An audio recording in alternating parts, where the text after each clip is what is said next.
Ah, e um salve pro Cauã Souza Santos, que adivinhou qual seria o resumo do próximo vídeo em uma enquete que eu fiz sobre isso. Agora, bora pro vídeo. O anime começa mostrando uns takes de Night City, que é a cidade onde o anime se passa. Depois ela mostra um cara barbudo com um óculos que mais parece olho de aranha. A cena corta mostrando uns policiais vigiando um local bem de boa. Essa calmaria vai pro saco quando esse cara barbudo aparece ao lado de um dos policiais e mete uma dosada na cara dele. Eu vou ter que censurar muita cena nesse vídeo, senão o YouTube me quebra no pau. Os policiais chamam ele de cyber psicopata e contra-atacam, mas nada que eles fazem surte algum efeito. Em certo momento, esse cara usa um poder estranho pra parar o tempo e atirar em vários policiais ao mesmo tempo. Aí, YouTube, isso aqui é só um anime, tá? Não é real. Vê se não tira minha monetização aí, é nóis. Após derrotar todos os policiais, chega uma equipe especial da polícia chamados Takimax, que usando artilharia pesada e roupas à prova de bala, finalmente conseguem conter esse cara. Após isso, a gente vê um moleque acordando do nada usando uma espécie de óculos de realidade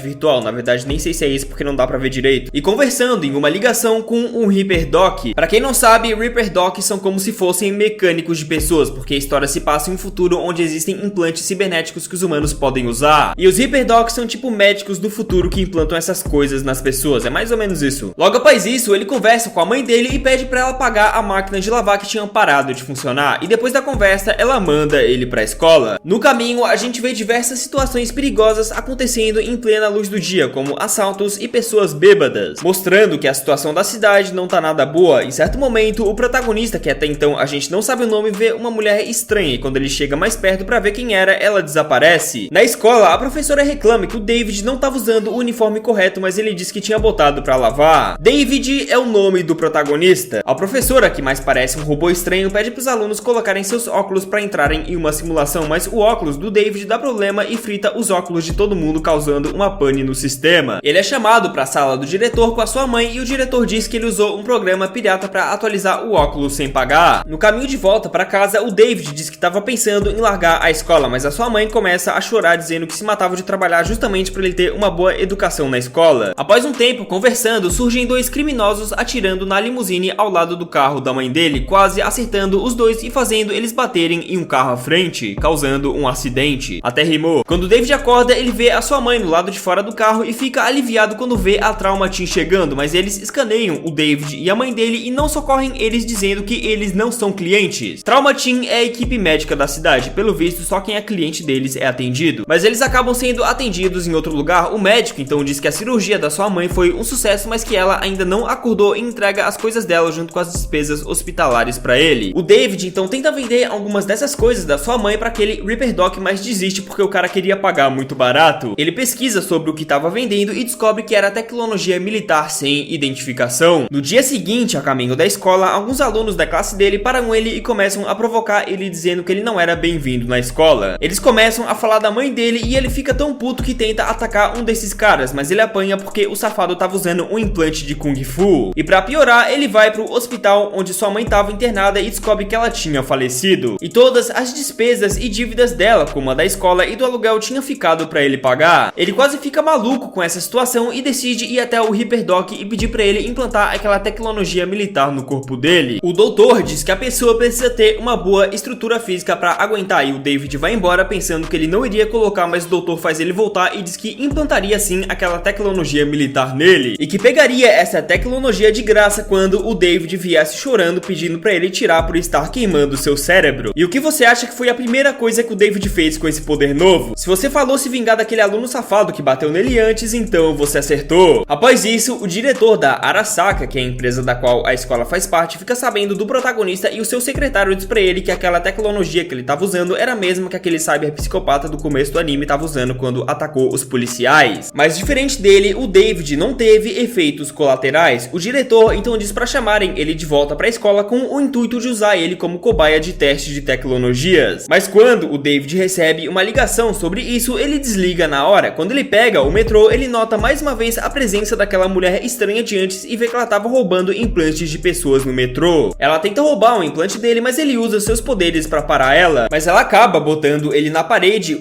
e vê as informações dele. Sabendo que ele tem esse implante militar super poderoso que tava encrencado, essa mulher chamada Lucy propõe que eles trabalhem juntos. E nos minutos seguintes, a gente vê o David usando seu novo poder pra roubar o implante de diversas pessoas dentro do metrô. Mas como ele usou demais seu poder, ele acaba caindo duro escuro no chão e acorda um tempo depois em cima de uma maca sendo atendido em uma ambulância. A pessoa que socorreu ele então bota uma arma na cabeça dele dizendo que o implante dele valia uma grana e querendo roubá-lo, mas a Lucy dá uma macada na cabeça dessa mina e leva o David pra longe, salvando ele. Macada, acho que eu acabei de inventar essa palavra. Ele pede pra ela levá-lo até o Reaper Dock e ele fica impressionado sabendo que o David usou seu poder um total de 8 vezes no mesmo dia. Ele aconselha ele a usar 3 vezes por dia no máximo, caso contrário sua cabeça não ia aguentar, e manda ele embora. Depois, os dois sentam ali perto e o David diz que poderia continuar fazendo isso no dia, mas ela diz que não e leva ele pra casa dela. Lá ele vê um pôster da lua incentivando as pessoas a irem pra lá, e ele diz que a lua mais parece um campo de concentração. Ela retruca dizendo que é muito melhor do que essa cidade e que o desejo dela é sair dali e ir o mais longe possível. Depois ela leva ele pro quarto dela e os dois entram em uma simulação que leva eles à lua. Os dois ficam passeando e se divertindo lá com uma trilha sonora lindíssima de fundo. Depois eles sentam um pouco e ela diz pra ele que essa é a primeira vez que ela leva alguém lá. Eles têm um momento fofo juntos até ele ser desconectado da simulação por uns caras que vêm pegar a tecnologia dele. E quando ele olha pro lado, ele vê que a Lucy traiu ele. Um desses caras diz que essa tecnologia é dele. Ele fala que seu fornecedor sumiu e se pergunta como essa tecnologia foi parar no David. Ele pergunta quem é o fornecedor desse cara e ele fala Gloria Martinez, que pra quem não sabe é a mãe do protagonista. O David então diz que Gloria é a sua mãe e que ela morreu um dia atrás por causa de um tiroteio que causou um acidente de trânsito. Ele pede pra eles deixarem ele ficar com a tecnologia e diz que em troca faria uns trabalhos pra eles. Mas eles dizem que não, porque um moleque como ele não aguentaria usar essa tecnologia. Pra provar o contrário, ele usa várias vezes na frente deles e com as outras 8 vezes que ele tinha usado no dia, essas totalizam 10, o que é bem mais que a recomendação do doutor. Então eles aceitam essa proposta do David e a Lucy planta um rastreador nele. Depois eles vão embora. Ele fica brabo por ela ter traído ele e depois vai pra casa. No dia seguinte, ele recebe uma ligação do diretor da escola dizendo que a sua expulsão tinha sido revogada e que ele poderia voltar, mas ele desliga na hora e logo em seguida recebe uma ligação desse cara, dizendo pra ele se preparar. Ele se encontra com esse cara e o seu grupo em um local estranho e esse cara explica pra ele que o trabalho seria roubar os dados de um motorista e guarda-costas da Arasaka. Esse guarda-costas sempre assistia lutas na semana e apostava sempre na mesma lutadora, mas ele explica que dessa vez essa lutadora ia perder e ele iria afogar as suas mágoas em um bar ali perto. E quando ele tivesse louco de cachaça seria a hora do David agir, e é exatamente isso que acontece. Ele usa seus poderes pra roubar os dados desse cara e levar pra Lucy fazer uma cópia, mas enquanto a cópia tava sendo feita, esse cara recebe uma ligação do chefe dele chamando ele. Então eles têm que ir pro plano B, que é entrar no carro dele e roubar os dados por lá, mas esse cara acaba vendo eles dentro do seu carro e começa a atirar contra eles, não deixando outra opção a não ser fazer o David pisar no acelerador. Detalhe que ele não sabe dirigir, então é claro que ele dirige que nem a bunda. Em certo ponto da fuga surge uma dupla de caçadores de recompensa atrás deles. Ele acelera o carro mais ainda, mas chega numa parte da estrada onde o trânsito estava bloqueado, então ele faz uma loucura que é usar seus poderes para mudar de mão. Assim ele consegue despistar um deles, mas o outro também muda e continua a perseguição, mas não por muito tempo, porque ele morre em uma cena que eu com certeza não posso mostrar aqui. Após isso eles chegam no local combinado e saem do carro, mas nessa chega um dos caçadores de recompensas que eles tinham despistado antes e tenta matá-los, mas o David junto com a Lucy lutam contra ele e seguram ele até aquele cara que até agora eu não sei o nome chegar e dar uma bazucada a queima-roupa nesse caçador de recompensas. Mais uma vez eu não posso mostrar isso aqui. Depois o David e esse cara conversam e o David recebe um elogio. Ele dá as boas-vindas ao grupo pro David e todos comemoram a vitória, mas essa felicidade toda não dura muito, porque o chefe desse cara chega puto da cara porque o plano não foi exatamente como o esperado e essa improvisação toda fez com que o alvo dele mudasse de localização. Depois ele vai embora e o David pergunta quem era ele. Ele diz que seu nome é Faraday e fala pro David não se preocupar com isso e curtir a festa. Ele vê um dos membros do grupo trocando uma ideia com a Lucy e logo em seguida uma garota começa a conversar com ele. Ele lembra que ela tava no bar e ajudou no plano mais cedo, e quando ele volta seu olhar pra onde a Lucy tava, ele vê que ela tinha sumido. Então ele recebe uma ligação do diretor da escola, mas não se interessa nem um pouco pelo que ele tem a dizer, e diz que se aquele estudante que ele deu uma surra quiser vingança, então ele que tente a sorte. Cai pro pau, otário. E aqui acaba o episódio 3 e o resumo de Cyberpunk Edge Runners. Eu sei muito bem que assim como eu, você ficou envolvido na história pra caramba, então se quiser a parte 2 desse vídeo já sabe o esquema, né? Deixa o like e comenta muito.